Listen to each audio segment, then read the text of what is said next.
Posyandu Kemuning RW 09. Selama ini kan di Posyandu itu Bu ya, ada 8 orang, 8 kader. Nah, honornya itu nggak apa-apa ya Bu, sebutkan honornya itu 300.000 dibagi 8 nah, sebulan. Kadang-kadang dari kelurahan, kadang-kadang itu kita kalau masuk selalu nombok nggak banyak sih, 100, 150. Sama itu Bu, kan kalau datang ini anak-anak balita gitu Bu ya, teriak-teriak, kalau kita panggil namanya juga nggak kedengeran. Boleh kita sound system, sound atau yang ini aja, yang di meja, robot yang di meja. Ya, dan mungkin sebagai kader ya, yang kadang setiap hari kalau untuk manggilin balita yang kemana-mana ibunya itu teriak-teriak juga, mungkin akan lebih baik kalau misalnya ada mikrofon buat kami di Posyandu Kemuning, honor kader Posyandu katanya udah 300.000. Ini sebenarnya bukan, kenapa? Ya, jadi gini, ini sebenarnya bukan honor Bu. Ini namanya biaya operasional, OP, ya. Kalau kadernya itu sebenarnya belum dapat honor. Jadi yang 300.000 itu untuk biaya operasionalnya masalah posyandunya, ya, misalnya untuk beli meja, salah satu dari situ, dari operasional, ya. Tapi kan nggak mungkin juga ya Bu, 300.000 ya kapan beli mejanya gitu ya. Sementara kan kalau selesai posyandu kita perlu makan siang, ya kan? Ya kadang-kadang memang saya paham lah ini, karena saya juga dulu kan ketua PKK Bu. Ini sudah berapa kali dari dulu saya usulkan. Sampai kemarin pun saya minta pada saat penganggaran itu kader posyandu mohon diberikan insentif lah gitu ya. Bukan malah ya istilahnya kayak sporting lah, kayak Dasa Wisma gitu ya. Tapi ini masih dikaji terus nih Bu sampai sekarang. Tapi ini tetap kita perjuangkan, mudah-mudahan akan ada, paling tidak ada kenaikan OP-nya lah gitu, dari 300. Dari zaman 2007 Bu 300, dari zaman saya jadi camat sampai pensiun gitu, jadi masih 300.000 aja itu. Ya mudah-mudahan nanti akan ada kenaikan. Saya kasih disposisi, saya ngasih langsung ke disporanya biar nanti dipercepat gitu ya. Kalau nanti di dispora nggak ada, saya akan carikan jalannya, nah, dapatnya kemana nih gitu ya. Terus termasuk meja Bu, meja udah berapa kali saya usulkan, ternyata memang tidak ada nomeraturnya ya Pak ya, nggak ada itu. Jadi harus dicari mungkin CSR atau apa, ini belum ada nih, kalau di pemerintahan belum bisa memberikan masalah untuk meja gitu. Tapi nanti kalau misalnya ada CSR yang mau bekerja sama dengan kita, nanti saya akan sampaikan ke Ibu. Saya akan mempertanyakan sedikit kebijakan di bagian pendidikan.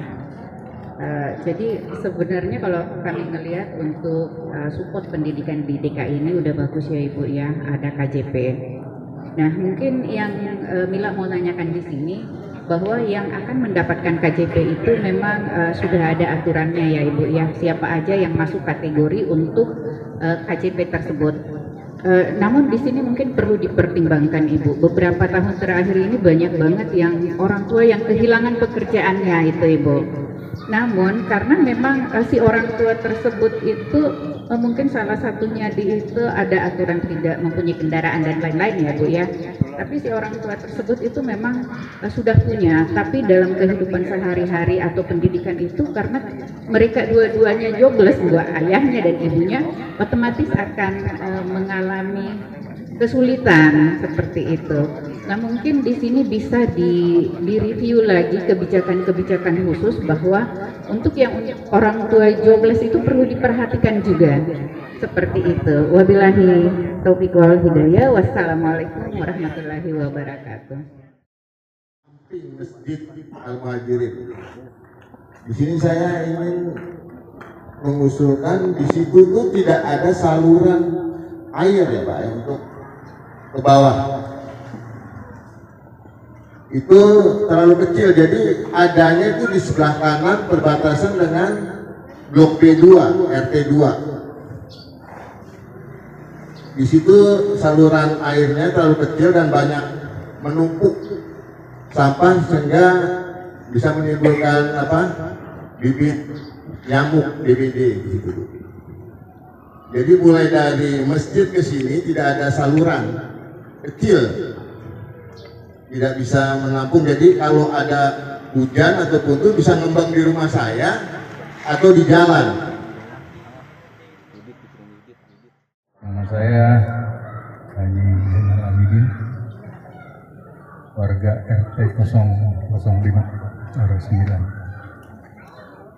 Usulan saya fokus di RW saja, yaitu saluran air yang sebelah kanan rumahnya Pak RW itu untuk ke arah Grandville itu mengecil, makanya di depan sini kalau hujan besar banjir sampai latar ini. Hanya itu saja satu, yang lainnya terima kasih. Menanggapi tadi soal banjir, sebenarnya bukan banjir, ada sedikit terlambat air di khususnya daerah depan di blok B. Kalau saya lihat, saya keliling dari komplek ini, sebenarnya ini mohon bantuan dari Ibu, hanya sebesar sepanjang kira-kira 50 meter sampai 100 antara Kelurahan Muria Selatan dengan Joglo, yaitu di belakang ini Bu, di belakang komplek Unilever yang ada sekolah SLB. Itu perbatasannya ada kali besar, sebenarnya dekat belakangnya Puskesmas Wali Kota. Itu kalau dilanjutkan besar volumenya ke arah Jalan Raya Haji Sabah nyebrang, itu antara 50 meter sampai 100. Kalau bisa diperbaiki, dibikin jalur airnya yang sesungguhnya gitu. Karena ini melewati tanah orang juga sih sebenarnya yang 50 meter ini. Dan itu kepunyaannya wilayah Joglo. Mohon bantuan Ibu kalau bisa koordinasi dengan wilayah. Kita sampaikan ke Ibu, ya. Terus yang kedua mengenai saluran. Nah, maksud saya gini, kalau saluran ini kan di RW ya, tiga RW semua kan berarti kan. Pak RW aja bersurat Pak, semua titik, ya di foto, dibikin permohonan, nanti sama dikasih ke saya juga. Karena gini, kalau saluran itu kan memang agak sulit ya Pak, nggak bisa langsung hari ini kita ngomong, hari ini dikerjakan. Beda dengan penopingan nih, kalau penopingan saya lagi WA kepala dinasnya nih, mudah-mudahan dibaca, belum baca-baca nih. Maksud saya memang biasanya ada peninjauan dulu, dilihat dulu gitu ya, permasalahannya di mana gitu. Nanti akan kita coba bicara dengan SDA, mudah-mudahan SDA akan ada jalan keluarnya. Kita cuma 50 meter, biasanya tuh kalau itu dikerjakan panjang juga gitu, karena ya ada teknisnya lah, mereka yang orang ahlinya gitu, yang paham. Tapi nanti itu aja Pak, tolong dibuat suratnya dari RW sekalian aja, jadi jangan satu-satu, sekalian satu RW gitu.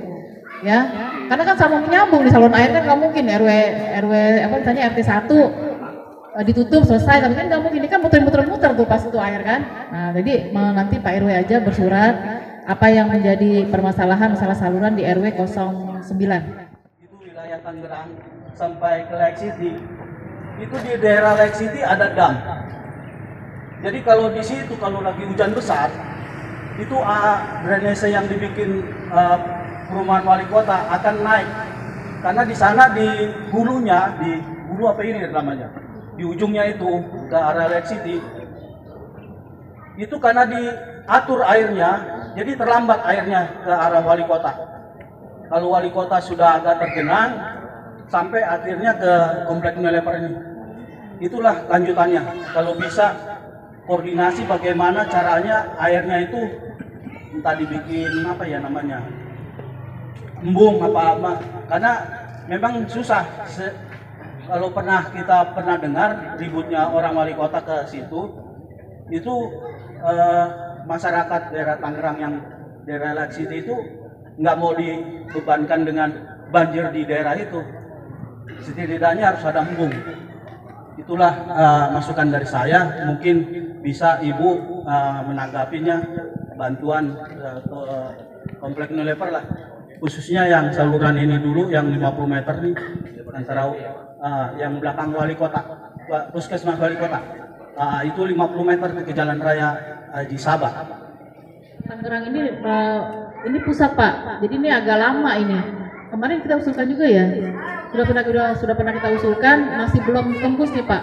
Karena memang agak susah nih. Biasanya tingkat pusat itu lebih susah lagi daripada tingkat provinsi gitu Pak. Tapi kita tetap coba apa yang menjadi aspirasi masyarakat akan kita coba usulkan, akan kita coba perjuangkan. Inat Lusiawati, saya mau bertanya. Di sini kan sudah banyak dibangun, khususnya warga DKI itu yang dinamakan RPTRA, ya, ruang publik terpadu ramah anak. Saya mau bertanya, kenapa RPTRA itu tidak bisa dipergunakan untuk resepsi pernikahan? Ya, karena warga Jakarta itu sekarang sudah sempit Bu, mau hajatan, mau resepsi pernikahan susah naruh tenda. Iya, pernah saya usulan kok seluas itu RPTRA tidak bisa dipergunakan ya untuk hajatan, yang lain-lain bisa. Ya, yang kedua pertanyaan saya, banyak saya dengar itu dulu waktu mulai berdiri itu katanya RPTRA itu atas usulan dari istrinya Gubernur mantan Ahok, apa itu benar? Cuma itu aja. Ya, terima kasih kepada Ibu Inat Lusiawati. Undur diri, billahi taufiq wal hidayah. Wassalamualaikum warahmatullahi wabarakatuh. Pada saat saya jadi wali kota nih, jadi saya tahu persis ceritanya. Jadi pada saat itu Pak Basuki Cahayapurnama, jadi lupa kita ya. Nah, ini dulu memang punya terobosannya yaitu membuat RPTRA. Ini biayanya sebagian dari CSR, sebagian lagi memang yang terakhir itu dari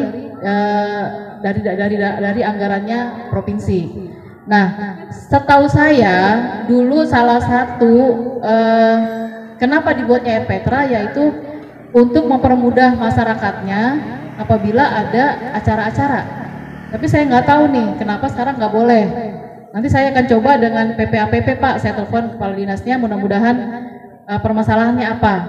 Tapi memang kalau dulu Pak Ahok bilang gini, biar aja masyarakat itu mengadakannya di RPTRA, tapi dia masalah untuk dia lampu atau apa dia bayar sendiri. Masalahnya gini, maksudnya gini, dia mungkin pakai diesel, tidak bisa pakai lampu yang ada di RPTRA, pakai genset gitu.